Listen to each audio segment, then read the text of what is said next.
Hi friends, Siragadikka ஆசை serial next பிரேமோ என்ன மாதிரியான ட்விஸ்ட் ஆக்க போகுதுன்னு பார்க்கலாம்.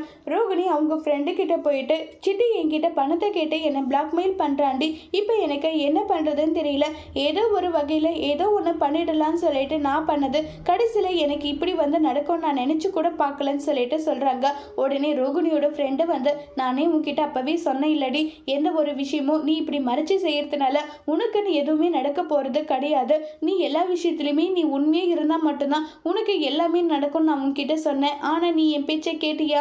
இப்படி இருந்தா என்ன பண்றது? நீ பேசாம போயிட்டு முத்து மீனா கிட்ட என்ன உண்மையை மறைச்சிருக்க அது எல்லாமே சொல்லிடு. அப்படி சொல்லிட்டாவே உனக்கு பிரச்சனை இருக்காது. போயும் அவனுங்களோட காலில் விழுறதா? அதுக்கு நான் மனோஜ் கூட வாழ வெட்டியா கூட இருந்துட வேண்டி. ஆனா நான் முத்து மீனா கிட்ட போயிட்டு உதவி நான் கேட்கறது என்னால வந்து நடக்கவே முடியாது. அவன் எப்படியெல்லாம் பேசி என்னை எப்படியெல்லாம் கிண்டல் பண்ணிட்டு இருக்காங்க தெரியுமா? அவங்க பேசுறது எல்லாமே வந்து உண்மைதானே? நீ அவங்க கிட்ட உண்மையை சொன்னா கண்டிப்பா அவங்க உனக்கு ஹெல்ப் பண்ணுவாங்க. அப்படிப்பட்ட உதவி எனக்கு வேண்டாம். நீ என்னுடைய ஃப்ரெண்டுன்னு வந்து உங்ககிட்ட கேட்டா நீ என்னடி இப்படியெல்லாம் பேசிட்டு இருக்கன்னு சொல்லிட்டு ரோகிணியும் கோவமா அங்கிருந்து கிளம்பி போறாங்க. இப்போ சித்தி கேட்ட பணத்தை ரோகிணி கொடுப்பாங்களா? எப்படி ரெடி பண்ணி கொடுக்க போறாங்கிறத வரப்போற எபிசோட்ல வெயிட் பண்ணி பார்க்கலாம். தேங்க்யூ.